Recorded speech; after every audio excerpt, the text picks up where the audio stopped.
Have you ever met someone who seemed amazing at first, but later left you thinking, wow, I did not see that coming?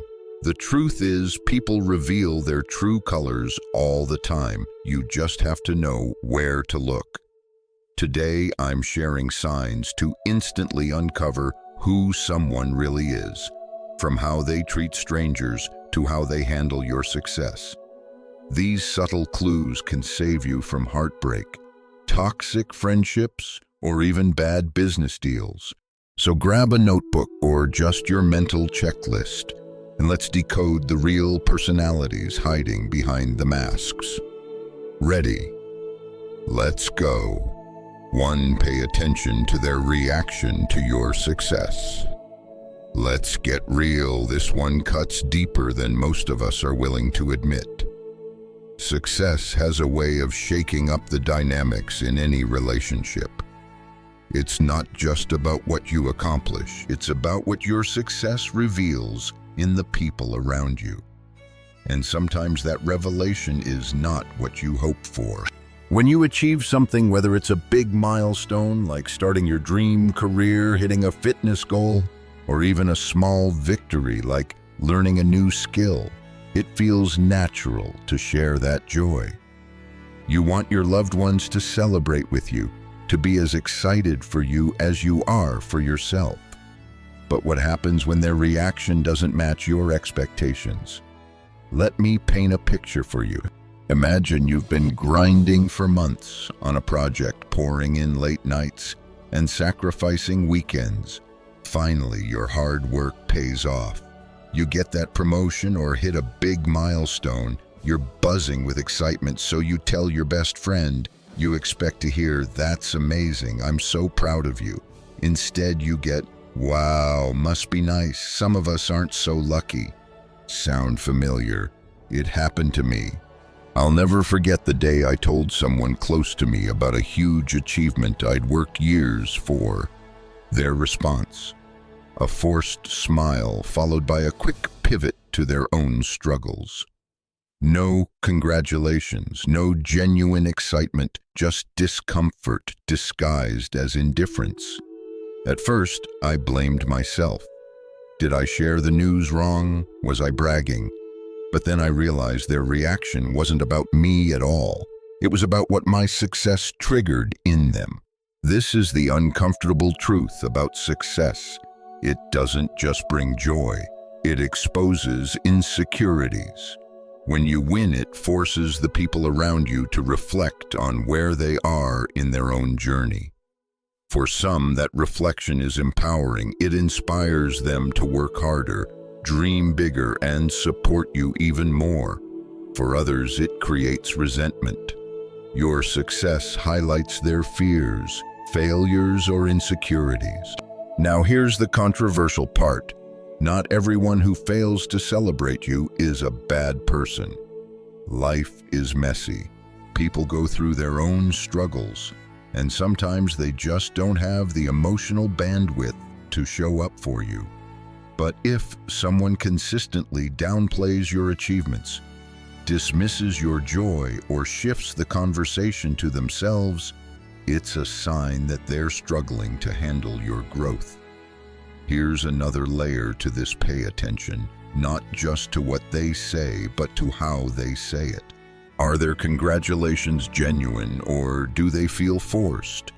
Do they subtly undermine your success with comments like, "You're lucky you had connections," or "I could do that too if I had the time"? These micro reactions speak volumes about their mindset and their relationship with you.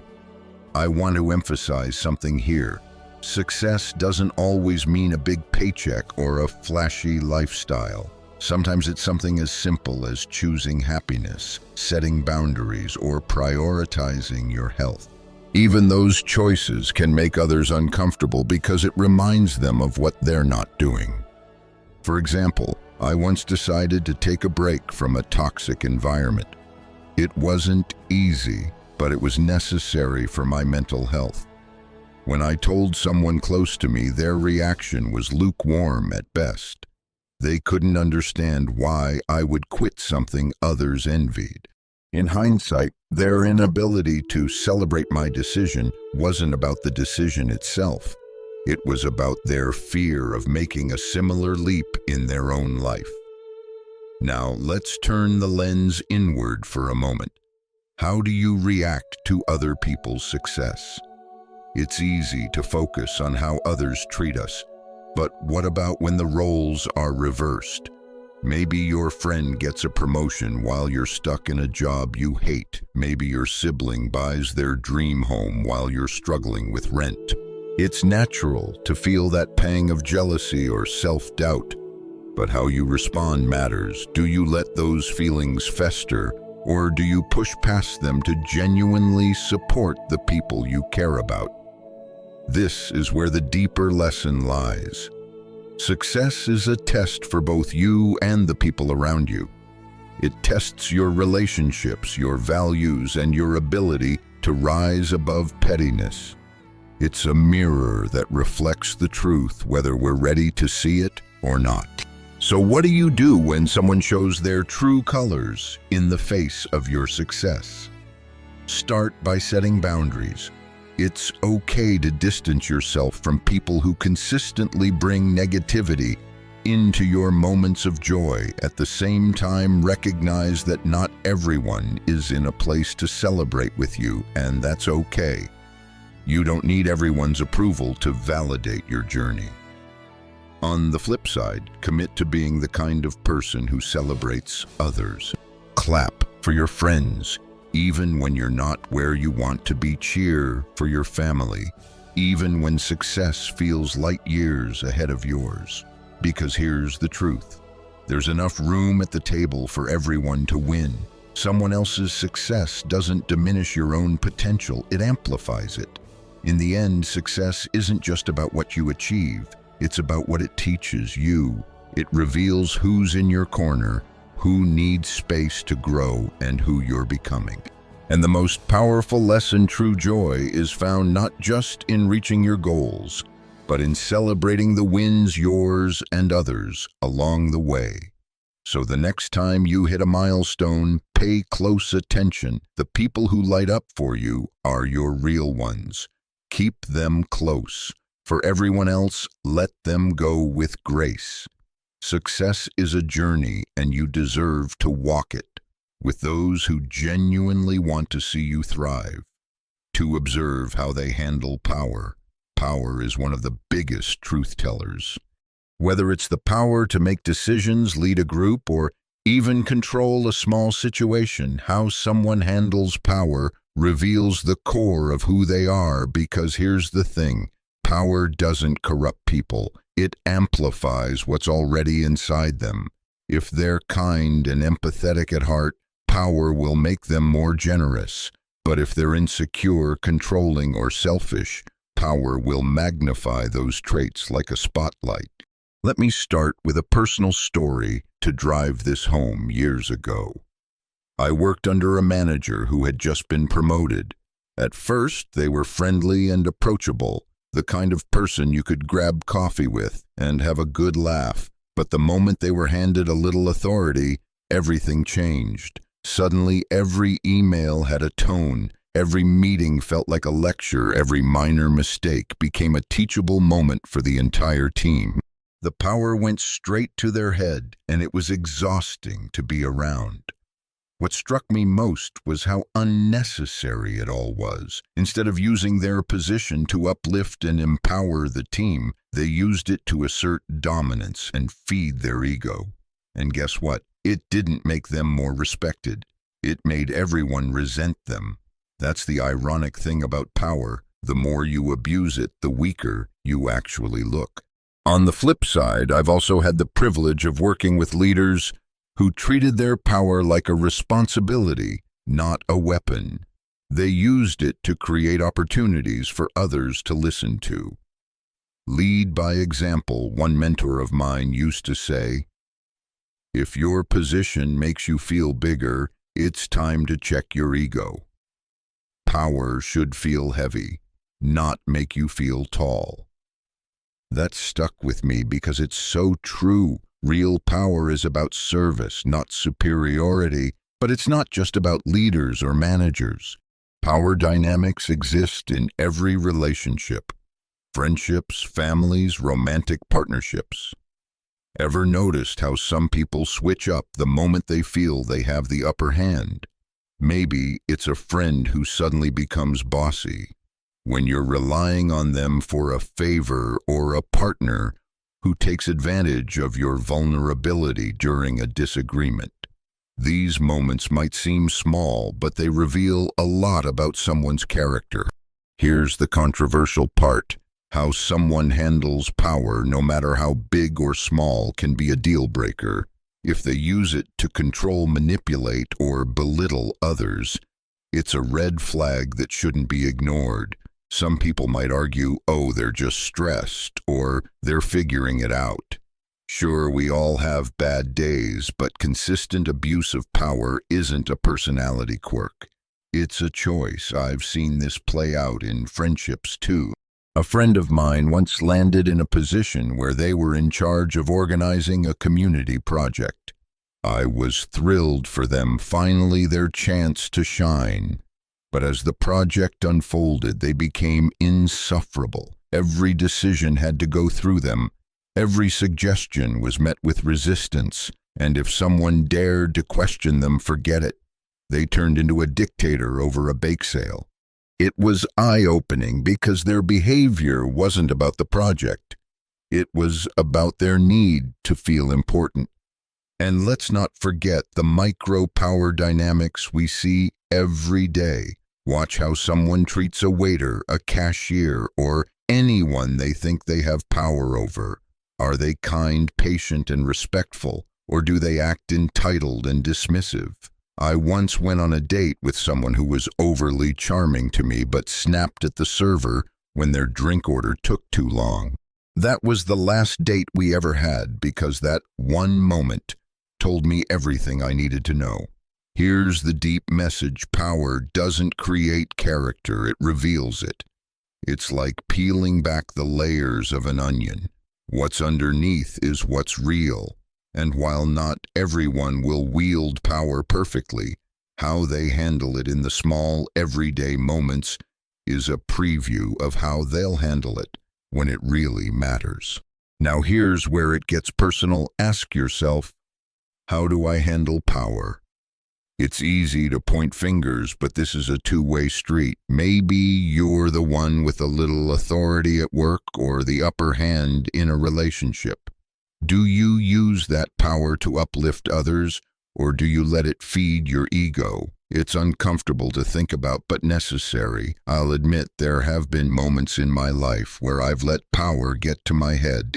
I've been the one to make a snarky comment, to insist on my way, to forget that power isn't about proving you're right. It's about doing what's right. And every time I caught myself, it was a humbling reminder to check my ego and remember that power in any form is a privilege, not a right. So what's the takeaway? When someone shows you how they handle power, big or small, pay attention. Watch their actions, not their words. Do they lead with kindness and respect, or do they let power control them? And when it comes to your own life, remember that true power isn't about control. It's about compassion, responsibility, and the ability to make others feel stronger in your presence. Because at the end of the day, power is fleeting. What stays is how you made people feel when you had it. And that's the legacy that truly matters. 3. Observe how they handle stress. Stress is the ultimate magnifying glass.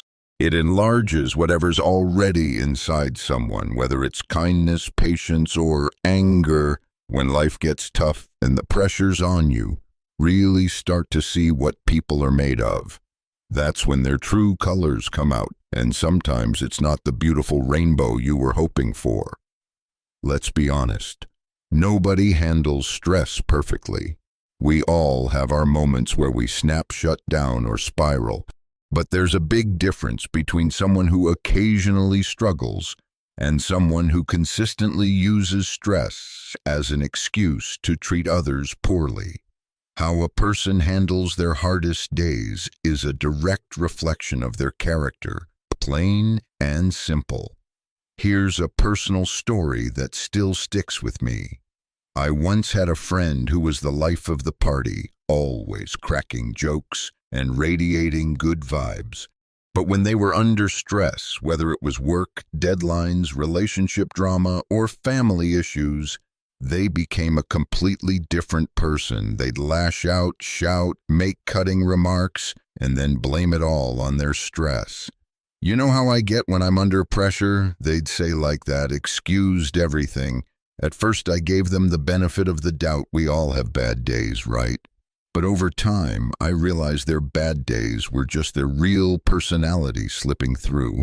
The stress didn't make them cruel. It revealed the cruelty that was already there, and when I started distancing myself, they accused me of not being supportive. But here's the truth: supporting someone doesn't mean letting them treat you like a punching bag. On the flip side, I've also known people who've gone through unimaginable stress, job losses, breakups, health crises, and still managed to show kindness and grace.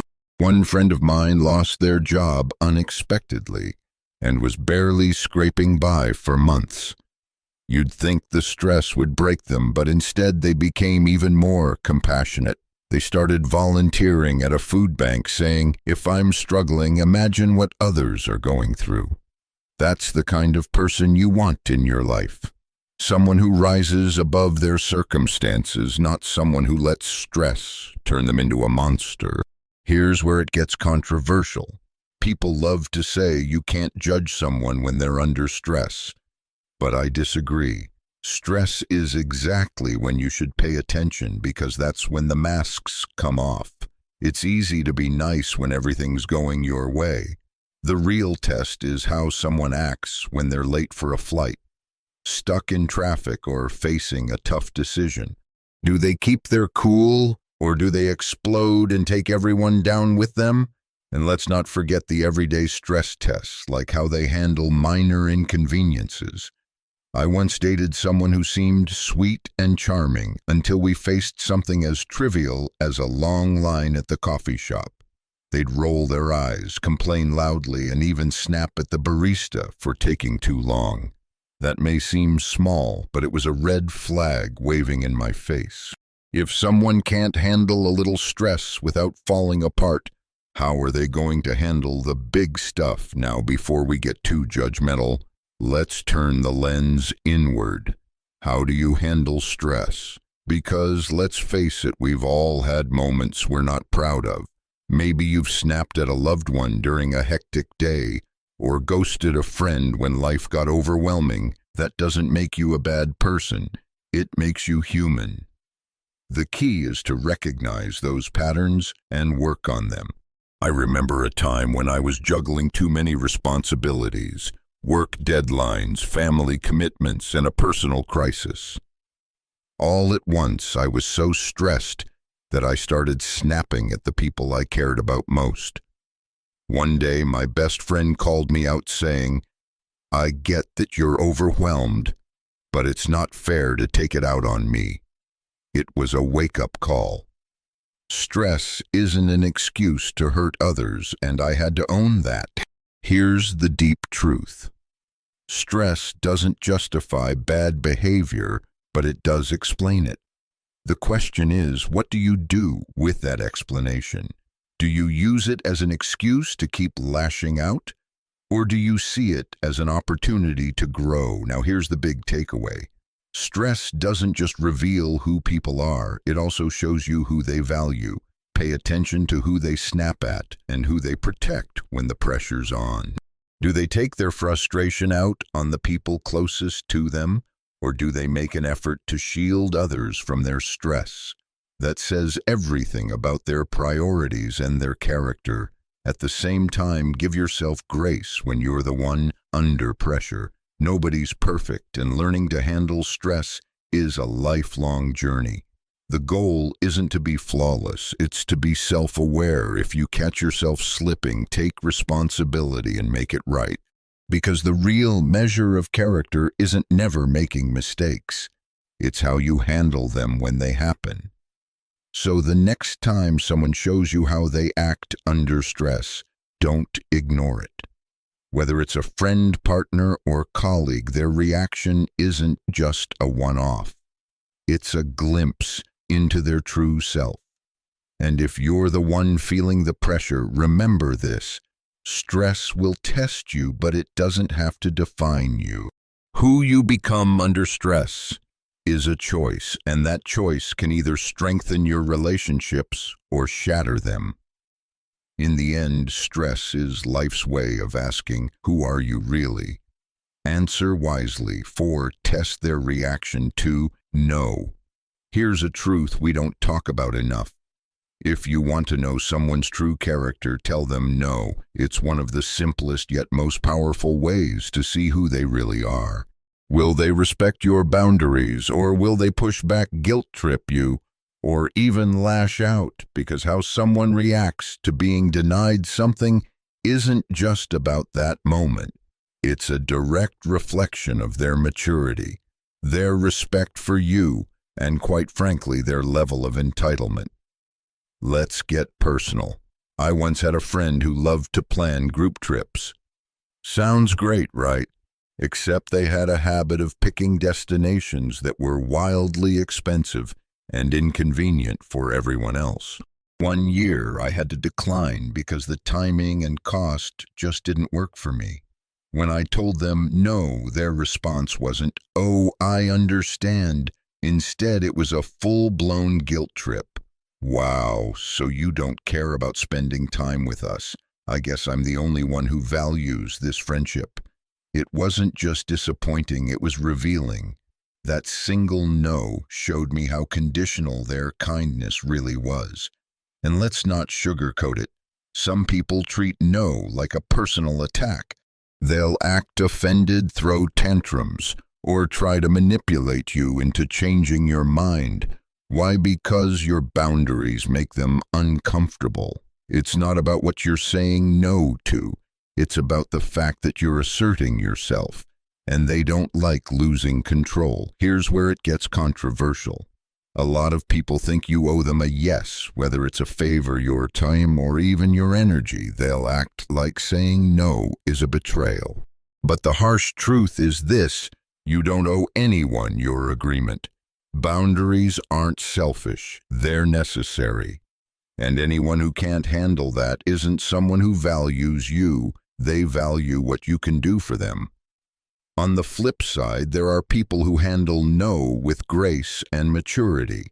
I'll never forget a former colleague who once asked me to help with a big project. On a tight deadline, I was swamped and had to decline. Instead of sulking or getting passive-aggressive, they said, "No worries. I know you've got a lot on your plate. Let me know if there's a way I can support you instead." That response stuck with me because it showed respect, not just for my time, but for me as a person. Here's the thing. Saying no is hard enough as it is. We've been conditioned to think it makes us selfish, unkind, or difficult. But let's flip the script for a second. What does it say about someone who can't handle hearing no? It says they're not as invested in you as they are in what they can get from you. I've seen this play out in romantic relationships too. Early in one of my past relationships, I set a boundary about needing time for myself. My partner at the time didn't take it well. They accused me of not caring, made sarcastic comments, and even started questioning my commitment. That reaction was a massive red flag, and it taught me something important. A healthy relationship thrives on mutual respect, not guilt and control. And let's not forget those sneaky manipulators who disguise their discomfort with no as jokes or playful comments. You say, "I can't make it to dinner tonight," and they hit you with, "Oh, guess I'm just not important enough, huh?" It might sound lighthearted, but underneath it is a little jab designed to make you feel bad. Those are the people who can't take no as an answer because they see your boundaries as an inconvenience to them. But here's the deep truth. How someone reacts to no isn't just about that moment. It's about how they view relationships. Do they see you as an equal, someone whose boundaries deserve respect? Or do they see you as a means to an end, someone whose job is to meet their needs, no matter the cost? Now let's turn the mirror around for a moment.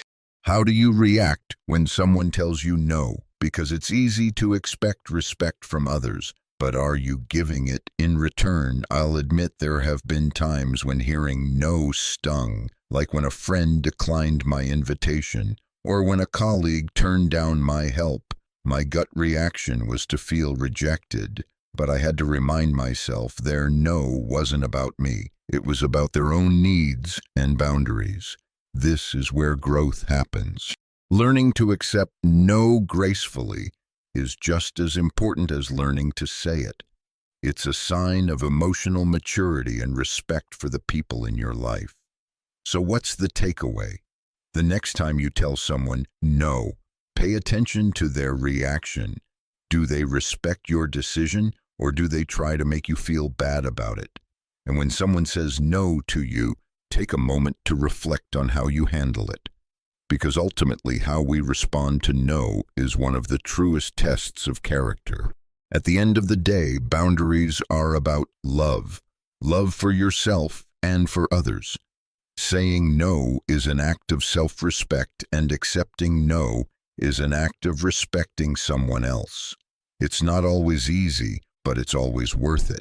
Because the people who truly value you won't see your boundaries as walls. They'll see them as doors to a healthier, more authentic connection. 5. Watch how they treat service workers. Here's the deal. How someone treats service workers, waiters, cashiers, delivery drivers, says more about their character than almost anything else. Why? Because these are interactions where the person holds all the power. They can be kind, patient, and respectful, or they can be rude, dismissive, and entitled. And let's be real, if someone can't show basic decency to people in these roles, what does that say about how they view others? Let me paint you a picture. You're on a first date and everything seems great. They're charming, funny, and attentive, until the waiter forgets their drink order. Suddenly their tone changes. They snap, roll their eyes, or throw in a snide remark, like, "Is it that hard to remember one drink?" It's uncomfortable to watch, right? That's because it's a red flag waving in your face. If someone can be that unkind to a stranger over a minor inconvenience, imagine how they'll act when the stakes are higher, like during a disagreement in your relationship. Here's where it gets controversial. Some people will argue, "Oh, they're just having a bad day," or "It's not a big deal, they're just frustrated." But let's be honest. Bad days don't justify bad behavior. Stress might explain why someone's a little impatient, but it doesn't excuse treating someone like they're beneath you. Decency isn't situational, it's a baseline. I remember a time when this became crystal clear to me. I was out with a group of friends, and one of them ordered something that came out slightly wrong. Instead of politely pointing it out, they decided to make a scene. They called the server incompetent, demanded a manager, and turned what should have been a simple fix into a full-blown performance.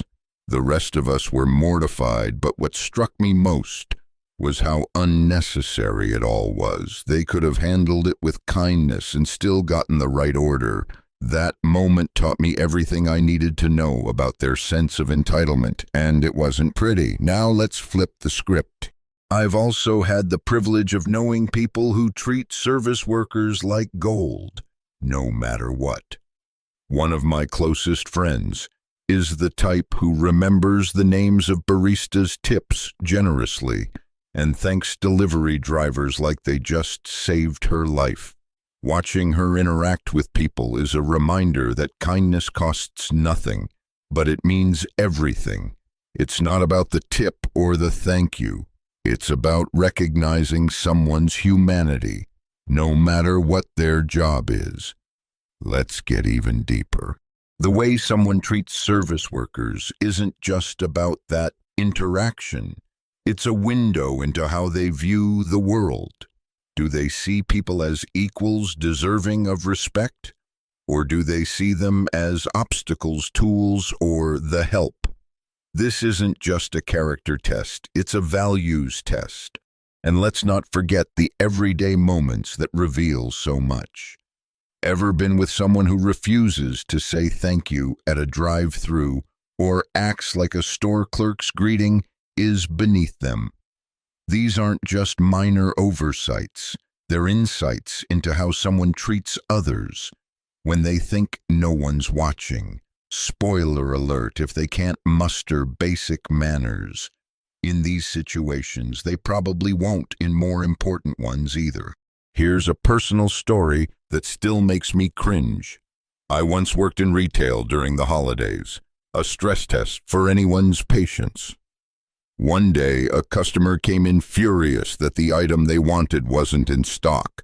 I tried to explain the situation, but they wouldn't hear it. They yelled, threw a tantrum, and stormed out, calling me names on their way. It wasn't just humiliating, it was dehumanizing. And you know what stuck with me? It wasn't about the item. It was about their belief that their frustration gave them the right to treat someone poorly. On the flip side, I've also experienced the opposite. There was a customer who came in regularly, always smiling, always asking how our day was. One time I messed up their order, and instead of getting upset, they said, "Don't worry about it, it happens to everyone."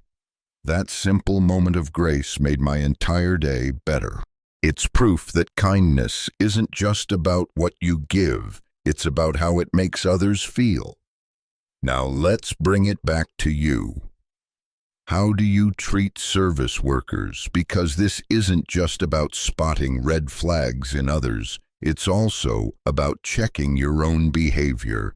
Do you say please and thank you? Do you make eye contact and treat them like people, not robots? It's easy to point fingers, but growth starts with accountability. Here's the deep message. Respect is the foundation of every relationship, whether it's with a loved one or a stranger taking your coffee order. And how you treat people who can't do anything for you is the truest reflection of your character. Because at the end of the day, service workers are people working hard, doing their best, and deserving of the same kindness you'd want for yourself. So the next time you're out with someone, watch how they treat the waiter, the cashier, the delivery driver. It's not just a small detail, it's a big clue about who they are. And if you're the one standing in line, remember this kindness is free, but its impact is priceless. You never know what someone's going through, and your respect might just be the thing that makes their day a little brighter. Because here's the truth. In a world where you can be anything, be kind to everyone, always. So there you have it. Ways to instantly see someone's true colors. It's not about being cynical or judging every move someone makes. It's about paying attention to the little things that reveal who they really are, whether it's how they react to no, how they treat service workers, or how they handle stress. These moments are like windows into their soul. At the end of the day, actions always speak louder than words. It's easy for someone to talk a big game about being kind, respectful, or trustworthy, but the truth always shows up in the small, unscripted moments. And here's the thing. The more you pay attention, the more you'll realize that people show you who they are all the time. The question is, are you watching? Now here's a challenge for you. Start noticing these signs in the people around you, but don't stop there. Turn the mirror on yourself. Are you showing your best colors to the world? Are you handling stress with grace, treating others with respect, and living in alignment with the values you hold dear?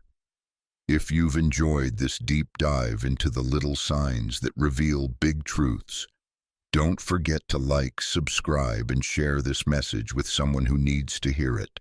Let's start a conversation. What's one moment that revealed someone's true colors to you? Or better yet, What's a moment when you learned something about yourself? Remember, life's too short to surround yourself with people who don't value and respect you. Keep your circle full of people who shine their best colors, and always strive to be the kind of person who brightens someone else's world. Thanks for engaging, and until next time, stay curious, stay kind, and stay true to yourself.